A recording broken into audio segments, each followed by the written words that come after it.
बहुत बारी सुनते रहते हैं।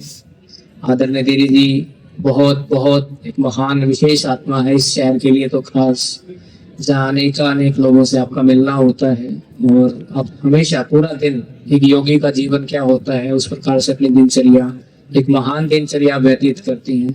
व्यक्ति का जो दिन होता है उसको कैसे उसने ढाला हुआ है यही उसका जीवन रूपन वो तैयार करता है।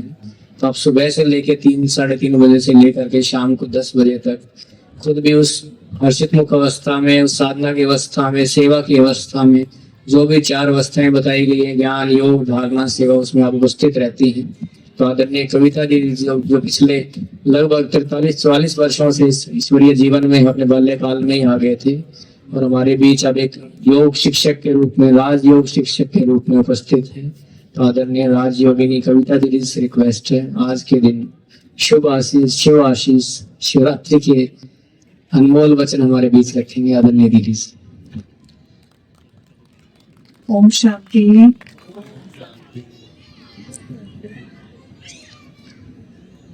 यहाँ जब आप आके बैठे तो जब तक कार्यक्रम शुरू होता है ना तो अपने आप ध्यान जाता है, कुछ आसपास जो लिखा हुआ है वो हम पढ़ते हैं, देखते हैं और सोचते भी।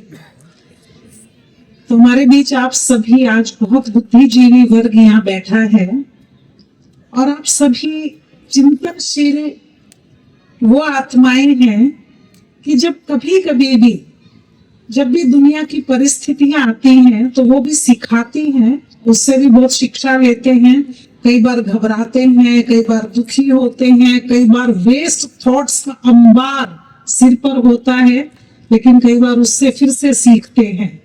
तो इस तरह से आप सीखने वाले फिर सिखाने वाले, ऐसे आप सभी को आज का दिन अपने लिए कुछ ऐसा चुनना है जो अगले साल फिर शिवरात्रि आएगी और भगवान करे सभी की आए, क्योंकि आजकल समय का कुछ भरोसा नहीं है।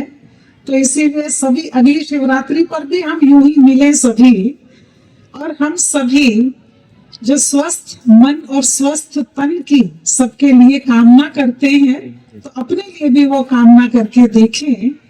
स्वस्थ मन करने के लिए कितनी अच्छी बात यहाँ लिखा हुआ है कि मन का मौन मनोबल बढ़ाता है। तो मनोबल बढ़े उसके लिए वो बल, क्योंकि दूसरों की मदद में वही बल काम आएगा।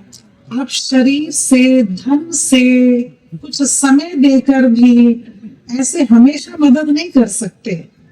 आप सोचिए, मन आपका कमजोर हो, दुखी हो, परेशान हो तो किसी की मदद करने की सोचेंगे भी नहीं, करना तो दूर की बात है। क्योंकि सोच में तो पहले आता है ना, जब सोच में पहले आता है तो सोच से, विचार से ही सुख मिलना शुरू हो जाता है। जब आप किसी का भला सोचते हैं तो आपकी एनर्जी 2 गुना हो जाती है, ब्रेन की पावर बढ़ जाती है। तो इसी प्रकार हम ये चीज भी अपने लिए शामिल कर लें कि मुझे अपने आप को ठीक रखने के लिए, अच्छी स्थिति बनाए रखने के लिए एक छोटा छोटा स्टेप भी, कितनी लंबी यात्रा हो लेकिन एक छोटा छोटा स्टेप भी उसमें बहुत मददगार होता है। तो आज से शुरू करना है और आज से शुरुआत करने के लिए अपने आप को कुछ बातें, की नोट बातें हम समझा देंगे। अभी प्रेमलता जी आए और इतनी सुंदर मूर्ति आपने भोलानाथ की, जिनको महादेव महेश्वरा कहते हैं, उनकी गिफ्ट दी। इनको देखते ही ताली बजा सकते हैं आप सभी, क्योंकि ये इनकी विशेषता है कि कुछ थोड़ा सा भी कहीं से मिलता है तो उसके बाद इनको लगता है मैं क्या लौटाऊं, मैं क्या रिटर्न करूं, मैं क्या दूं। तो इसीलिए आपको जो भगवान के घर से साइलेंस मिलता है, ज्ञान मिलता है। कभी कभी आते हैं कि बहुत उलझे हुए अपनी बहुत सारी लाइफ की एक्टिविटीज में, लेकिन जब भी आते हैं तो दूर से बहुत अच्छे नारे लगाते हुए आते हैं, ये खुश रहते हैं। तो ये इनकी विशेषता है। तो मैं महादेव जी की इस मूर्ति को देखते हुए सोच रही थी कि कैलाश पर्वत पर अकेला एक देव बैठा हो, परिवार है उनका, लेकिन फिर भी क्या खास बात है कि जो आज तक हम उनको महादेव के रूप में पूजा कर रहे हैं। क्या खास बात है फिर भी, जितने भी आप सुंदर सुंदर देवी देवता देखते हैं, बहुत खूबसूरत कपड़े, बहुत सुंदर गहने, बहुत सुंदर मुकुट, पगड़ी, मोर पंख और बहुत सुंदर मुकुट हीरे रत्नों के, उनको हम कहते हैं देवता, देव। और जिनके सिर पर मुकुट भी नहीं है, जिनको बांसुरी भी नहीं है, जिनके तो बहुत सुंदर सुंदर हार मोती भी नहीं पहने हुए हैं, तो ऐसा कोई सुंदर गहने नहीं पहने हुए, उनको हम कह रहे हैं महादेव। नीला शरीर, वस्त्र भी पूरे नहीं, तो उनको हम महादेव कहते हैं। कुछ तो खास बात होगी ना। क्या आपने सोचा कि इसी तरह इसी दुनिया में, इसी गृहस्थी में रहते हुए हम भी महादेव समान बन सकते हैं? जैसे छोटा सा बच्चा बहुत आनंद ले रहा है विष्णु समान स्थिति का, ये 6 कुर्सियों पर अकेला ही लेटता है, अकेला उठता है, आनंद ले रहा है। इस उम्र में इसको पता भी नहीं कि ये आनंद है। ये अभी नहीं कहेगा कि हम बड़े आनंद में, हमारा बचपन इतना अच्छा है। जब बड़े हो जाएंगे ना, जब ये खो जाएगी स्थिति, तब ये कहेगा कितने अच्छे दिन थे। अभी उसको कोई लेना देना नहीं कि मेरी बड़ाई कर रहे हैं या कॉम्प्लीमेंट दे रहे हैं, कमेंट कर रहे हैं। दुष्यंत जी कहते वो ये भी नहीं देख रहा कि मेरी चर्चा हो रही है। मतलब चर्चा मान शान से परे कितनी ऊंची स्थिति है। मनोबल बढ़ाने के लिए अपने अंदर स्वीकार कर लेते हैं।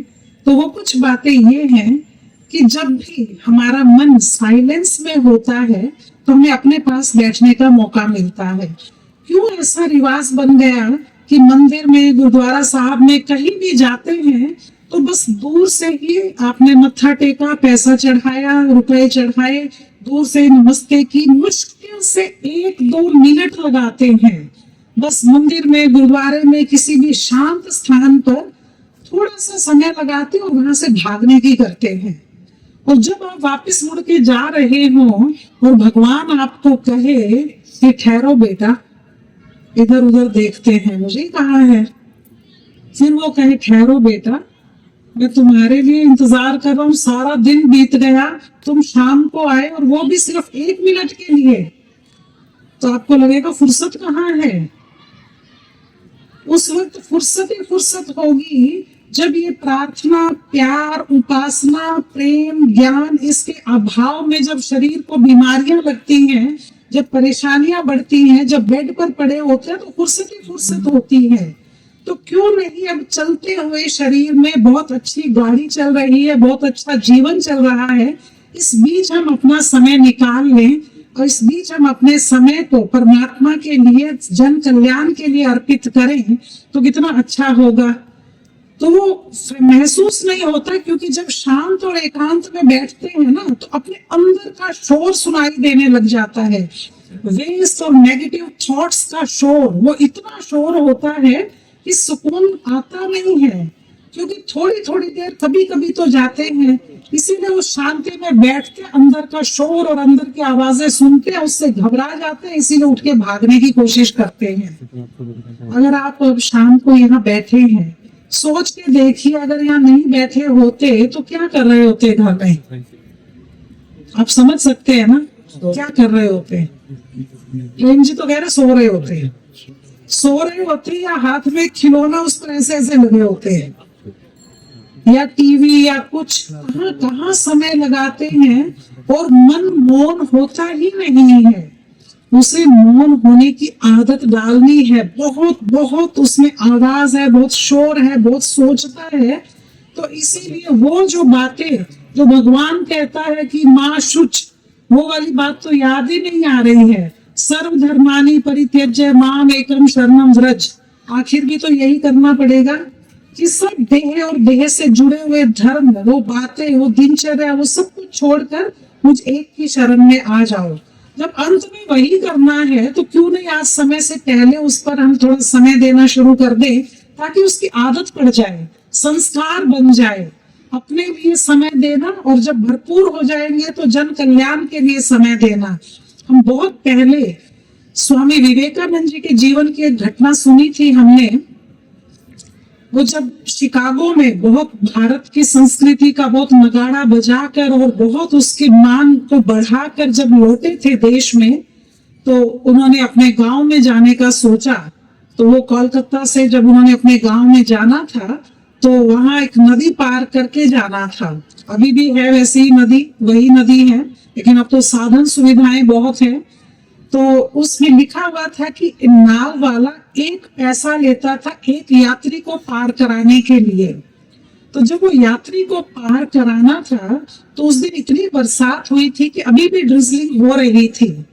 तो उन्होंने सोचा कि अब यात्री तो कोई मिलेंगे नहीं और एक ही पंडित जी आए हैं। अब खेवट के नाविक के हिसाब से तो पंडित ही हैं जो थोड़े साधु जैसे कपड़े पहने हुए हैं, तो ठीक दिख रहे हैं, पैसे तो होंगे उनके पास।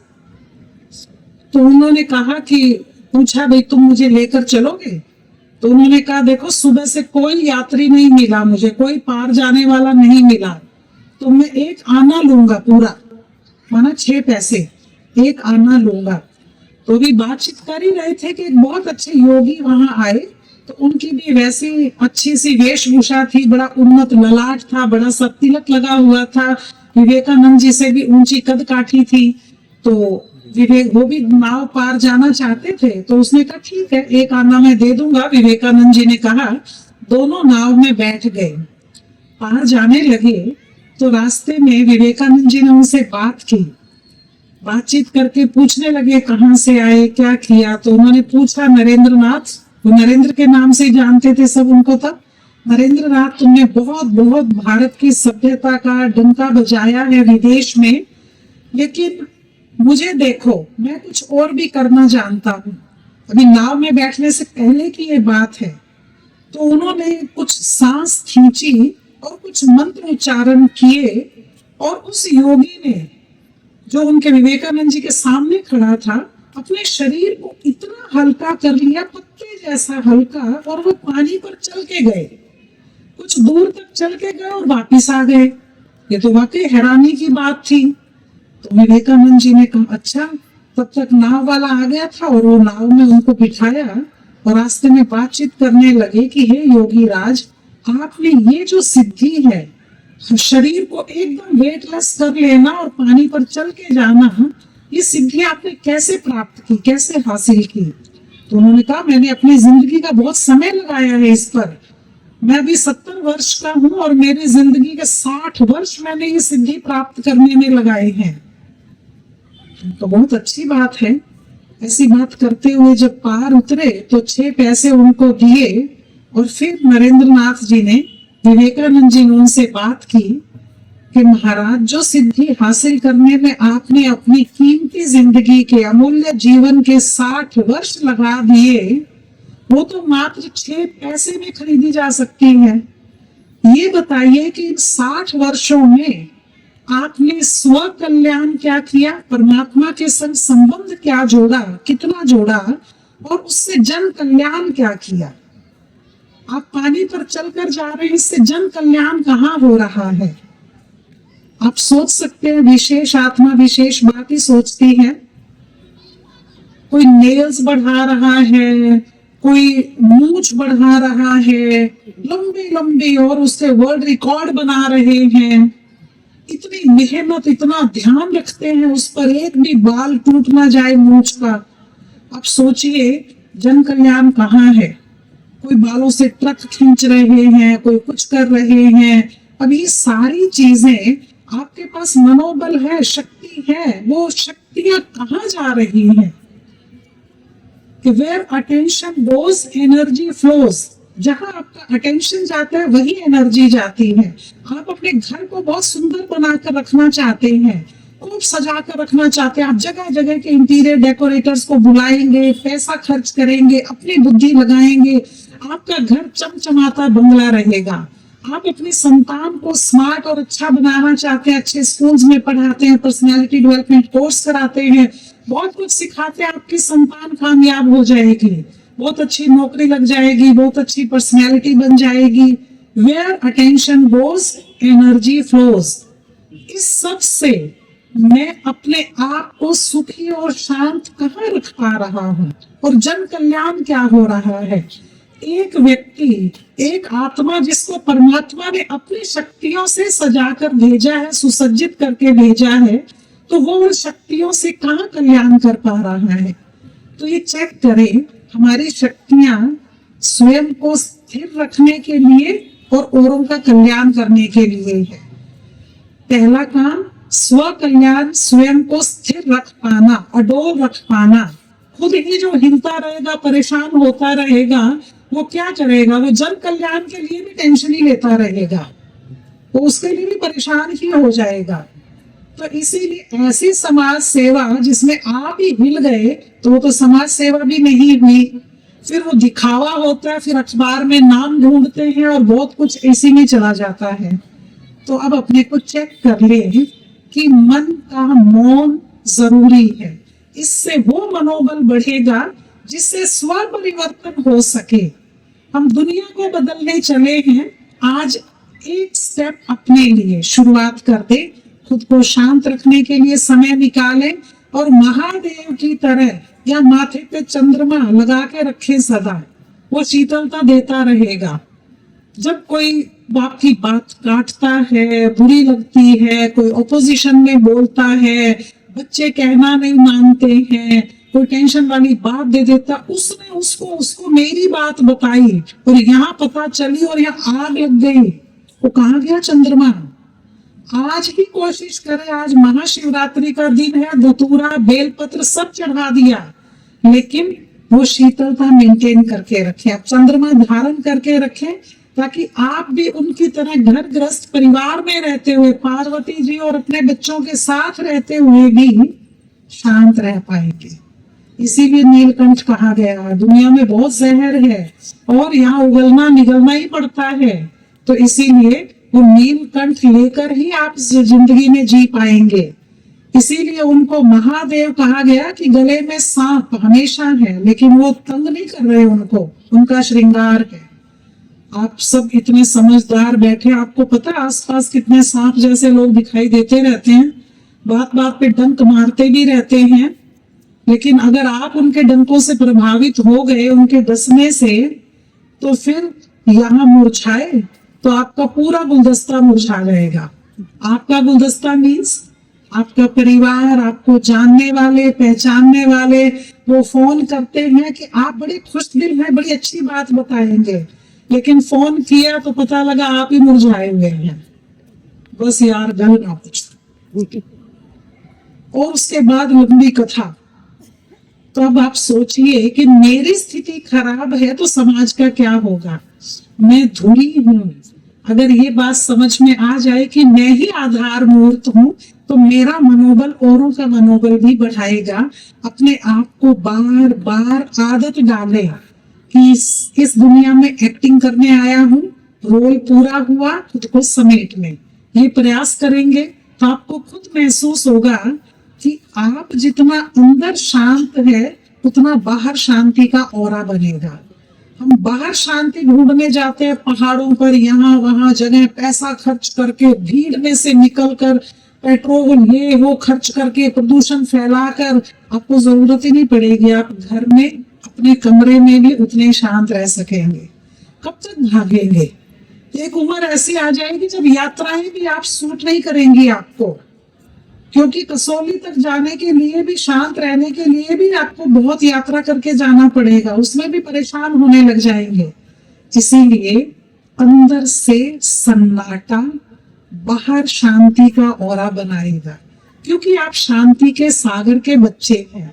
क्योंकि चंद्रमा जैसी शीतलता, सांप जैसी नेगेटिव पर्सनैलिटी से भी आप प्रभावित नहीं हुए, तो एक विशेष बात और महादेव में दिखाते हैं, उनकी आंखें बंद नहीं होती, अध खुले नैन होते हैं। अध खुले नैन का मतलब होता है फोकस्ड आईज, एकदम फोकस्ड, जो देखना है वही देखते हैं। ये थोड़ी हाथ में मोबाइल आया तो कुछ भी देखे जा रहे हैं, उसमें जहां से नोटिफिकेशंस आया, जहां से ये आया, पता नहीं कहाँ कहाँ क्या क्या आता है। और आपको वो इतने चालाक हैं, इतने होशियार हैं वो लोग, इंटरनेट वाले, 2 बार आपने कोई चीज देख ली, उसके बाद वैसी वैसी उसी जैसी चीजें आती रहेंगी। आपने देख क्यों ली? इसका मतलब आपको पसंद है, वो वही चीजें भेजते रहेंगे। ऐसी गलती करके पता चलता है कि जब मेरे साथ ऐसा हो सकता है तो इनका सबका क्या हाल होता होगा। जो हम कुछ एक सेकंड के लिए, कुछ मिनट्स के लिए भी अगर कुछ ऐसा देखा जिसमें बड़ी साधारण सी न्यूज, लाइक एक प्लेन क्रैश, उसके बाद दुनिया में कहाँ कहाँ प्लेन क्रैश हुआ वो सारी खबरें आज दिखाएगा, बार बार दिखाएगा। तो इसीलिए अपने मन को भी यही आदत डाले, एक बार शांत रहे, फिर वो शांति मन को खींचेगी, बार बार आप उसी को देखेंगे। ये भी उतना ही होशियार है, जो आप टेस्ट एक बार कर लेंगे वो टेस्ट आपको खींचेगा। तो हम उसका टेस्ट करके देखेंगे, आज से अगली शिव जयंती तक महादेव बन ही जाएंगे। अब खुले नैन का मतलब है कुछ भी होता रहे सभा में, अब पानी का गिलास भर कर वहां से एक व्यक्ति चलता है और मैंने उसे कह दिया, देख भैया, सबकी गिनती भी करना, सारे स्लोगन्स भी पढ़ना, ये जो जो लिखे हुए हैं, और हर एक व्यक्ति को देख लेना, रेड कपड़े वाले कौन है, पीले कपड़ों वाले कौन कौन है, जरा चेक भी करना। और ये पानी का गिलास जो भरा हुआ है, इस एक बूंद भी छलकने नहीं पाए। पॉसिबल है? हो सकता है ऐसा? आप अपने आप को देखिए, आप ऐसा कर सकते हैं? वो वहां से चलेगा। पहला काम, पानी की एक बूंद भी छलकने नहीं पाए, वो पानी की बूंद नहीं छलकने देगा। और आने के बाद उससे पूछो, आपके दोस्त भी आए थे, वो भी आए थे, वो भी आए थे, मिले आप सभी से?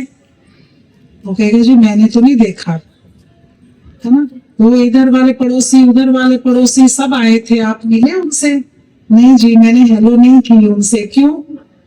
पानी की बूंद छलकने ना पाए। इसे कहते हैं फोकस्ड आईज। मन की शांति भंग ना होने पाए, फिर बाकी आप सब काम करते रहिए। तो मन की शांति ना भंग हो, इसके कारण आप वेस्ट काम तो करेंगे ही नहीं। जहाँ टाइम वेस्ट होता है, जहाँ थॉट्स वेस्ट होते हैं, वो नहीं करेंगे, उतने ही करेंगे जितने जरूरी है दुनिया में जीने के लिए। करके देखे तो थे कोविड के टाइम आपने, कोई मर तो नहीं गए, घर में बैठे थे सब। क्या हुआ? घर में बैठे बल्कि सेफ रहे, तो सब कुछ कर रहे थे, कितने फोकस थे। बस वही दो कपड़े, ट्राउजर और टी शर्ट पहननी धोनी, ना तो प्रेस करनी है, ना किसी को दिखानी है। कोई शौक नहीं था कि अच्छे अच्छे कपड़े पहन के घर में बैठे, और घर में अच्छा अच्छा बनाना खाना भी सीख रहे थे। इतना फोकस्ड हो गए थे, जाना तो है ही नहीं बाहर। एक कंडीशन, घर का काम भी कर रहे थे। वो बहन, बारिश होती थी, काम वाली नहीं आती थी, स्कूटर लेके काम वाली को लेने चल पड़ती थी, 2 कमरों में पोछा नहीं लगाती थी, उसको स्कूटर पर बिठा के लाती थी काम वाली को, क्योंकि वो आ नहीं सकेगी, उसकी वो बस्ती में पानी भर गया 5 नंबर कॉलोनी में। इतनी मेहनत कर लेती थी, सोचो। और अब कितने प्यार से काम कर रहे थे अपने घर में। और फिर उसको ये चाह नहीं था कि खूब सुंदर सुंदर सजा के दिखाएं। सब बंद है घरों में, किसने आना है? ना किसी ने देखना, ना किसी ने आना, ठीक है, अपने घर से मस्त बैठे हैं। तो सोचिए, कुछ बिगड़ थोड़ी गया था। ऐसे ही थोड़ा अपने नजदीक बैठने की कोशिश करें, आप बहुत फोकस्ड हो जाएंगे, महादेव समान बन जाएंगे, नेगेटिव पर्सनैलिटी से प्रभावित नहीं होंगे, और अपने अंदर की शीतलता को बढ़ाते जाएंगे। No reaction. रिएक्ट करके आप पहले दुखी होते हैं। तीली दूसरे को जलाने से पहले खुद जलती है। तो इसीलिए रिएक्शन में पहले अपना नुकसान होता है, पहले अपना बीपी बढ़ता है, यहाँ लाल हो जाता है, मुंह लाल, अंदर काला, तांबे जैसा होगा और अंदर कोयले जैसा, तो ऐसी हालत हो जाएगी। तो इसीलिए बेटर है कि अभी से ये प्रयास करना शुरू कर दे। अभी हम 2 मिनट एकदम सीधे होकर बैठेंगे,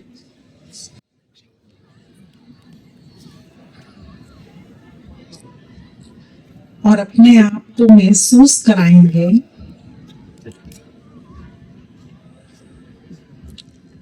ये सुंदर संध्या परमात्मा पिता की शांति और पैगाम लेकर आई है।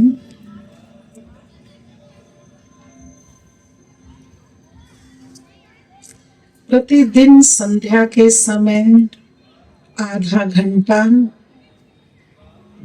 स्व की शांति और कल्याण के लिए आप निकाल सकते हैं। महसूस कीजिए मस्तक में हीरे की तरह आत्मा चमक रही है।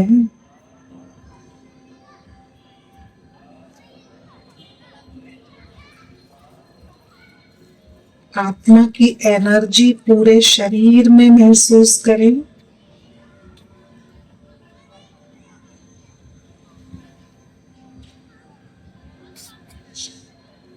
सिर से लेकर पांव तक शांति का सफेद करंट फैल रहा है। आपके चारों तरफ प्रकाश का घेरा बना हुआ है।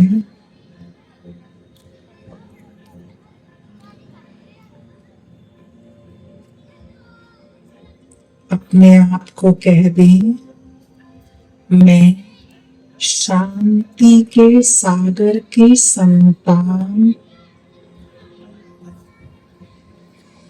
शांत आत्मा हूँ।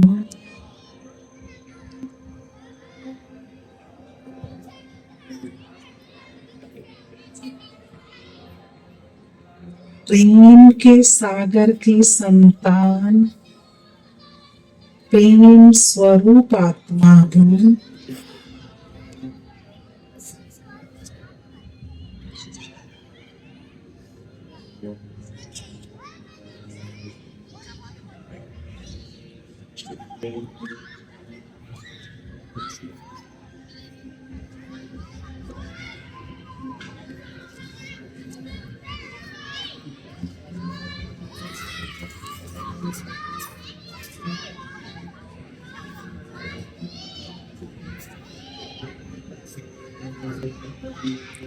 मेरे चारों तरफ प्रकाश ही प्रकाश फैला हुआ है।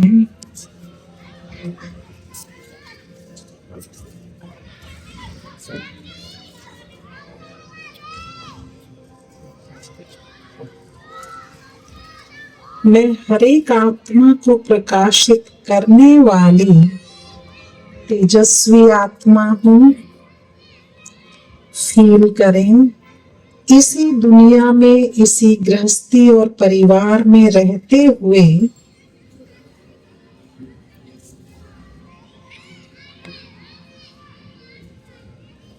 मुझे शांत और शीतल रहना है।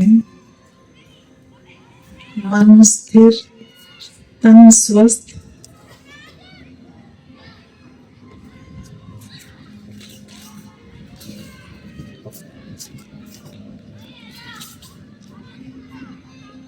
अपने आप को कह दें, मेरा ये जीवन परमात्मा पिता का दिया हुआ एक उपहार है। मेरे कर्मों अनुसार सब कुछ अच्छे से अच्छा स्वयं भगवान ने मुझे दिया है।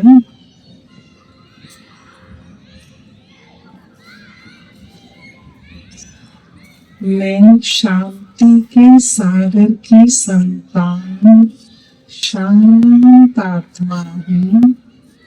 Nothing can disturb me. No one can disturb me. I am peaceful soul.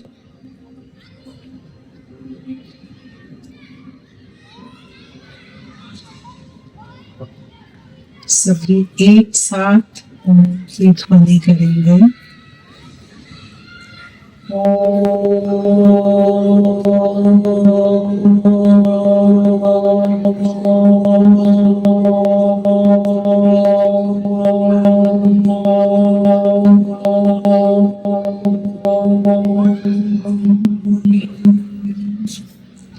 Shanti Shanti Shanti.